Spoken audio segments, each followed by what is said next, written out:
خوستي ځوانان د غزې اوربند په خوشحالۍ کې د ښار مهمو واټونو ته راوتلي چې د اسرائیلو او حماس ترمنځ د کیدونکي اوربند خوشحالي ولمانځي. دوی دغه اوربند د حماس لپاره سیاسي او پوځي بریا بولي او زیاتوي چې د نړۍ مسلمانانو لخوا دغه ډول راټولیدنې د مسلمه امت ترمنځ یووالی رامنځته کوي.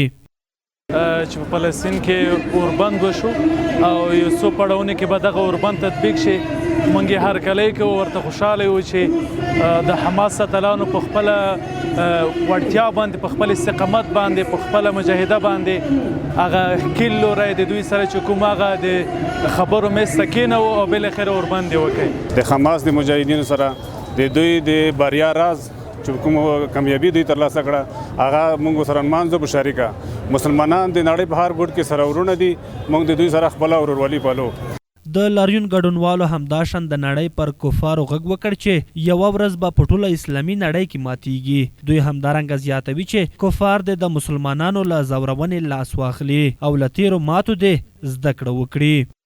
دغه توافقنامه د حماس مجاهدینو دپاره، د فلسطین ولس دپاره د نظامی بریا ترڅنګ سیاسي بریا هم شمورلی کیږي. نو په همدې خوښۍ کې خوستي ولسونه راټول شوي وو تر څو دغه خوښي ولمنځي. او دغه راټولېدنه چې دا نن د ټول ملت مسلمانانو دپاره د یووالي او د اتحاد مثال ده. موږ د ټولو نړۍ کفارو ته دا پیغام ورکوو چې زموږ مسلمانانو باندې تاسو هېڅکله تېری مه کوئ، او که تاسو بیا هم تېری په کوئ، موږ د دغه مسلمانانو سره ولاړ یو او په مسلمانانو باندې په قوت او په زور سره مه راځئ، ځکه موږ داسې د الله رب العزت مخلوق او مسلمانان یو چې موږ به انشاءالله په هر وخت کې په تاسو باندې بری کېږو.